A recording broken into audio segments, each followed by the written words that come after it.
Yes, sir. We're back again with another episode of From Downtown. Today is November 12th, 2024. It's a nice Tuesday, and it's the start of the NBA in-season tournament, or the NBA Cup, Emirates Cup, not that they call it, or some shit like that. But, yeah, this is the second annual year of the tournament. Last year, the Lakers won, but once again, like last year, I don't think a top market team wins it.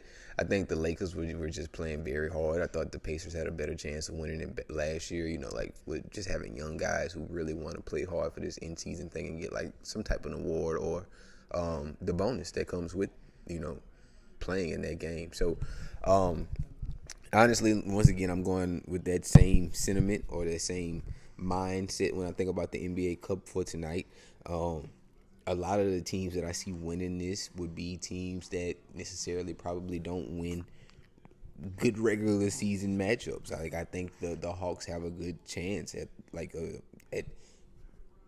making it far in the in season tournament. You know, teams like the Bucks, like it's gonna be it sucks to say it, but it's the teams who are probably at the lowest right now that's gonna play this shit the hardest. So teams like the Bucks, 76ers you might see them start making like strides with the fact that Joel's coming back, and shit like that. But it's a slew of games tonight, in which I feel like it's gonna take, I don't know, it's gonna take a full effort for teams to win in this in-season cup, which means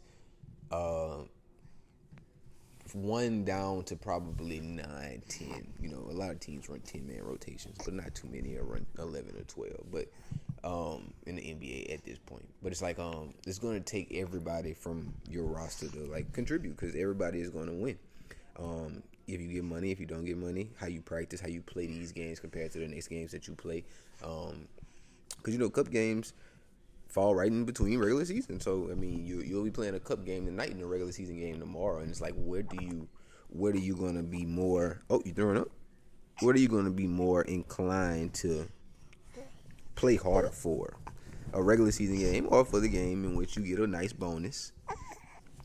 People see you. People know who you are. You're on the in-season cup. Your courts changed. Your jersey's changing. It's like pride behind it now. So I'm kind of glad that they did something like this, an in-season tournament, that is.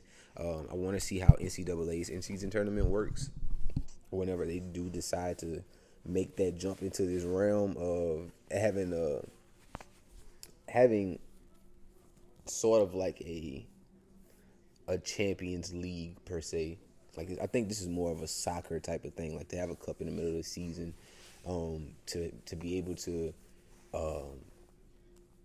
call up guys that you probably wouldn't play during regular season games, just to be able to have, the amount of players that you, I guess, the amount of players that they allow you to have. Like, those two-way contracts are still being ate up right now. Like, some can go to G League, some can still be right, with the NBA team.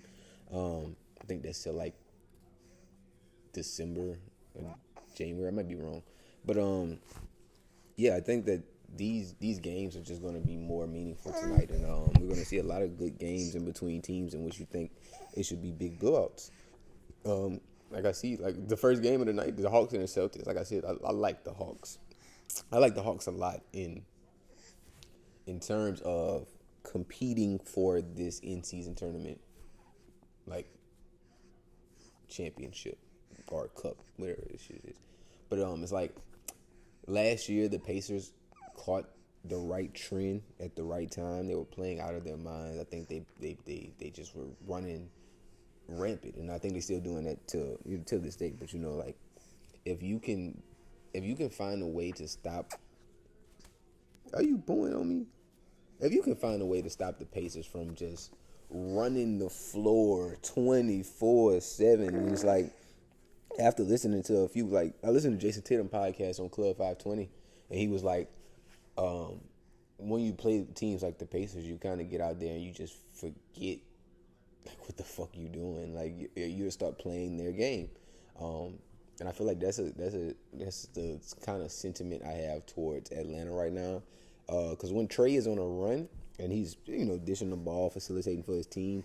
The Hawks look like one of the best teams in the East, but it's those times when they come out flat after halftime and they only score 19 points in the third quarter, when in the first quarter you scored 30, and the second quarter you scored at least 28, 29, and then you come out and you fucking have a big fall off coming out of halftime. And I don't know what type of things that they could do there to change those dynamics, because I don't know, high school coaching was different, because I feel like coming out of halftime, we have things, I had things in place that I wanted the kids to do. Like, if we were winning or losing, these things should solidify our win or help us to start climbing back for our comeback.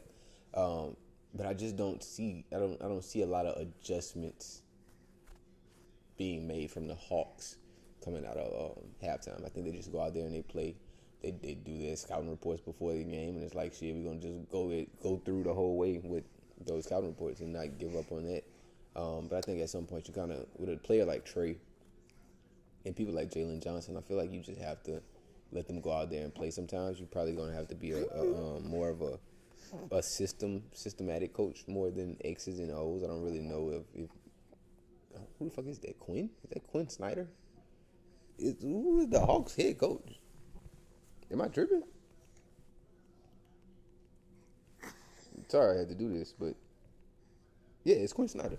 Yeah, you get a year with Quinn Snyder. Quinn Snyder showed that he knows a lot about.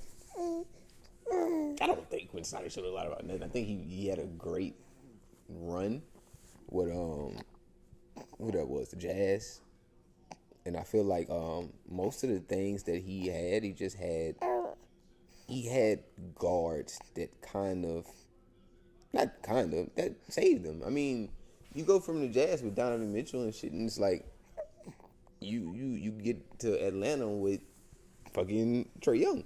You're gonna keep a guard that can facilitate and create his own shot, and I feel like he can thrive with a guard like that. But it's just, I want to see him be more. I don't know. I just want to see him implement more in the offense. I know this shit is fried because of their team, and their team is not. I'm not gonna say that constructed as the best roster in the East or in the NBA. I don't even give them a top 17 roster in the NBA right now. But I do think that Trae Young and Jalen Johnson gives them a chance to win, and players like Bogey, players like Capella, they give them a chance to be at least relatively close in any game. Tonight, like I said, I don't think it's a blowout by no stretch of the word, even though the Celtics are the best team in the East. Yeah, I think it's a big game for people like Zachary Richardson. It's gonna be people like him or Dyson Daniels. It's gonna be a big game for one of those type of guys. I feel like Jalen Johnson is definitely gonna be who he is, which is a board getter, especially going against somebody like Tatum. Honestly, I don't know about his scoring wise, because he scores from boxes and elbows, and I think that I want to see him spread his game out a little bit more.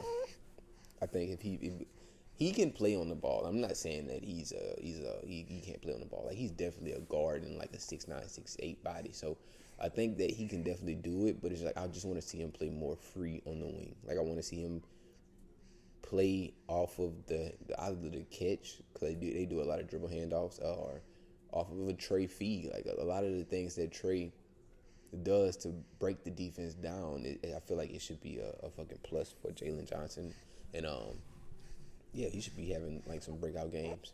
But other than that, I mean, that's like I said, that's the NBA Cup in my eyes. Yesterday, the Monday Night Football game. What the fuck happened in the Monday Night Football game? Am I fried? Did anything good happen? Oh shit, I'm driven. All right, yeah, the Monday Night Football game was the goddamn Dolphins against the Rams. Rams came out very slow. If our fucking video from yesterday didn't have technical difficulties, you probably would have seen our bets. I think we were kind of on it, except for the fact that I had the Rams kind of scoring more. I didn't think the Rams were going to get shut out the way they did.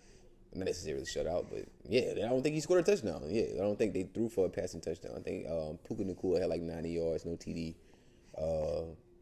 Cooper Kupp had a big game, no TD. I just think that they had to find a way to get in the end zone, and they just couldn't do it. It was a lot of unforced turnovers yesterday. A lot of people being put into bad positions. Yeah, and I feel like the Dolphins could go on a run with Tua coming back, but realistically, their defense looks amazing. I feel like Jalen Ramsey was getting kind of picked on a couple years. I mean, like a couple weeks before this, so it was fun to see him kind of like shake back and do all the shit that we know he could do.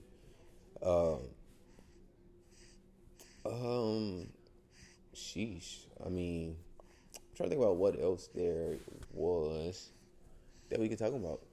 College basketball has been an amazing thing so far. A lot of mid-major schools have been winning, giving people time to, find out who's who in the NCAA realm. Tonight, Kansas plays Michigan State. That could be a fucking tough game for both teams. So I think that, honestly, oh, damn, you spitting, man? The fuck you was doing up? Oh, you said, yeah, my bad. Yeah, I just think that, tonight it could be a rough game for Kansas. I don't necessarily think this is an 8-point game by no stretch of the word. I think it goes close, especially like those games. I think tonight is going to be a game of a day of tough games, like Villanova and St. Joe's, Kansas at Michigan State, Drexel Temple. Like those games are going to be very close games. I think Drexel ended up winning the game over the weekend. That they really wasn't supposed to win, but I forgot who it was. But it was, they played. It came out and they just played tough, played hard, and it was over with.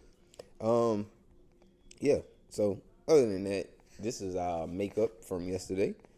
Kentucky plays Duke as well. I think that's another tough game. So tonight's going to be a fun night for basketball. That is, me and Hudson going to be enjoying it over here. So I hope y'all enjoy it over there because the NBA Cup starts tonight, and we have some great college basketball hoops. We're going to start getting more into everyday podcasting once I get him from daycare and whatnot, and then we can start moving on. But, oh, shit, Joel's back, finally back. Just want to go ahead and throw that out for the end. Like, yeah, I think Joel has a good game tonight. I think that the suspension is something that wasn't warranted. I think he's mad about that. But, honestly, I just want to see what he does with the world watching. You're back now. You should be back to healthiness at least 85%. You give Joel 85%? I give him at least 85. You give him what you give him? Cause I'm just saying, like, if he comes out 90% or anything better than that, I don't think fucking Joel ever played at 90%. I don't think Joel played at 80%. So let's bring this down. I think Joel would be like 75% healthy tonight. What you think? What you think? Yes or no? No? You don't think he gets over his points tonight? So we taking all unders? We taking all unders? Or all overs? I feel like it's going to be one or the other. No mix and matching. All overs or all unders? Oh, well, nothing. It is. Joel Embiid is going to be back tonight. I think that with the fucking Tyrese getting hurt at the wrong time and having to sit away from the team for a while, it's going to help Paul George get accustomed to playing around Joel. Tyrese already knows how to play with Joel, so I feel like that's going to be something they need to work on. And Paul George just needs to continue working on being, if you don't want to be the number one option, stop trying to do number one option shit. Like, if you're going to play the back seat and let Joel take over, let Tyrese take over. But we know who you are. We know what they paid you for, and of course. But, I mean, you can't. Don't let ego get in the way of fucking being great with that team. So, that's all we have for today. We will see you guys again tomorrow. Say bye. Say bye. Bye.